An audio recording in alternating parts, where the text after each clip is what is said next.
Salam waras, selamat datang di Agamapedia. Oke, kali ini kita bakal nyelam ke salah satu gagasan paling menarik ya dalam sejarah kepercayaan. Kita mau ngebahas salah satu aliran terbesar dalam Buddhisme Mahayana, yaitu Buddha Tanah Murni. Coba deh bayangin ya, kita hidup di zaman yang ya penuh gejolak. Rasanya tuh mustahil banget gitu buat ngikutin jalan spiritual yang berat dan super rumit. Nah, pertanyaan inilah yang jadi inti yang coba dijawab sama Buddhisme Tanah Murni. Oke, kita mulai dari konsep kuncinya dulu ya, namanya Mappo. Gampangnya ini tuh kayak zaman akhir Dharma. Jadi ada keyakinan kalau seiring waktu berjalan, kemampuan kita sebagai manusia buat mencapai pencerahan pakai usaha sendiri, tahu kan, yang lewat meditasi berat, disiplin ketat, itu makin merosot. Jalan-jalan tradisional yang susah itu rasanya jadi makin, ya nggak terjangkau lagi buat orang biasa. Nah, dari sinilah muncul katakanlah dua pintu yang beda banget. Di satu sisi ada yang namanya jiriki atau kekuatan diri.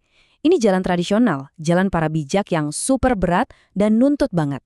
Tapi di sisi lain muncul gagasan baru yang radikal, tariki alias kekuatan lain. Ini benar-benar pergeseran besar loh. Idenya adalah kita bisa bebas dengan mengandalkan rahmat dari luar, bukan murni dari usaha kita sendiri. Terus solusinya apa dong buat zaman Mappo yang sulit ini? Nah, ini dia jawabannya. Buddha Amitabha dan tanah murninya yang namanya Sukhavati. Ini bukan surga biasa ya. Anggap aja ini sebuah alam ideal di mana semua kondisi dibikin super mudah biar kita bisa mencapai pencerahan. Semacam tempat perlindungan spiritual gitu. Oke, pertanyaannya sekarang, gimana ide yang revolusioner ini bisa menyebar dan berkembang? Wah, ternyata perjalanannya jauh banget, melintasi Tiongkok sampai ke Jepang, dan di setiap tempat ajaran ini diadaptasi dan disempurnakan lagi. Lihat deh perjalanannya, dimulai di Tiongkok sama Tan Luan. Dia nih yang pertama kali bikin rumusan jelas soal bedanya kekuatan diri versus kekuatan lain. Lanjut ada Shandao yang bikin praktek melafalkan nama Buddha jadi populer banget. Nah, berabad-abad kemudian ide ini nyebrang ke Jepang. Di sana ada Honen yang mendirikan alirannya sendiri Jodoshu. Terus muridnya Honen si Shinran, wah dia bawa ini ke level yang lebih radikal lagi. Jadi, intinya apa sih? Praktik utamanya apa yang bikin tradisi ini tuh beda dan gampang banget diakses sama semua orang? Jawabannya ada di kalimat yang kelihatannya simple, tapi dalam banget ini. Kalau di Jepang, bunyinya Namo Amida Butsu. Kalau di Tiongkok, Namo Amituofo. Ya, betul. Inti dari semuanya itu ya cuma melafalkan nama Buddha Amitabha.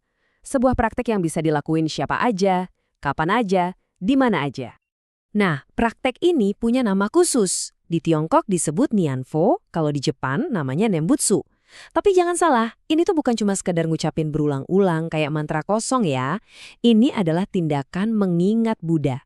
Jadi bisa dalam bentuk renungan, bahkan visualisasi. Ini praktek yang dalam banget.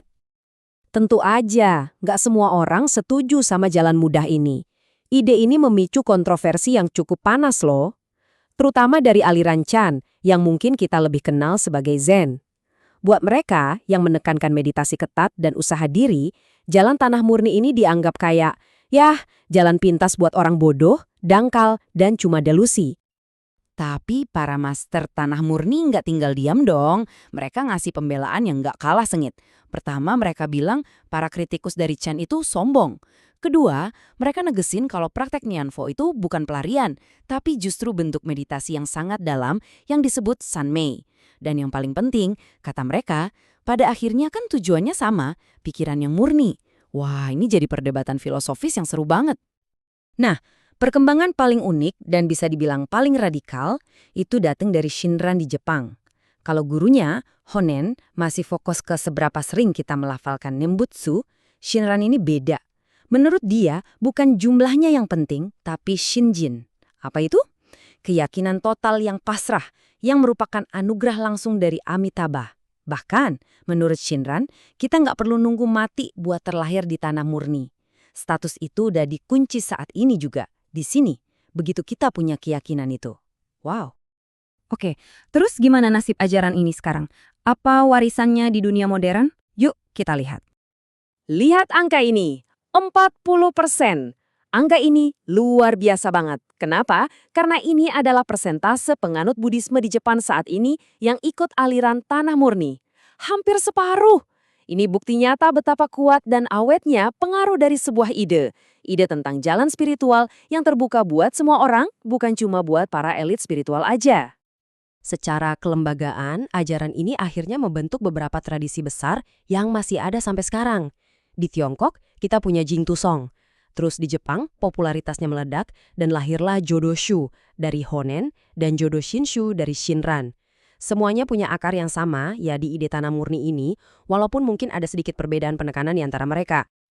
Dan ini membawa kita ke pertanyaan terakhir buat renungan kita bersama.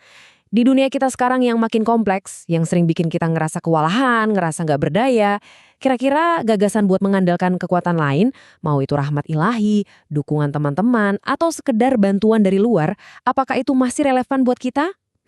Coba dipikirin. Terima kasih sudah menyaksikan pembahasan kali ini sampai selesai. Sampai jumpa lagi di kupasan menarik lainnya. Salam!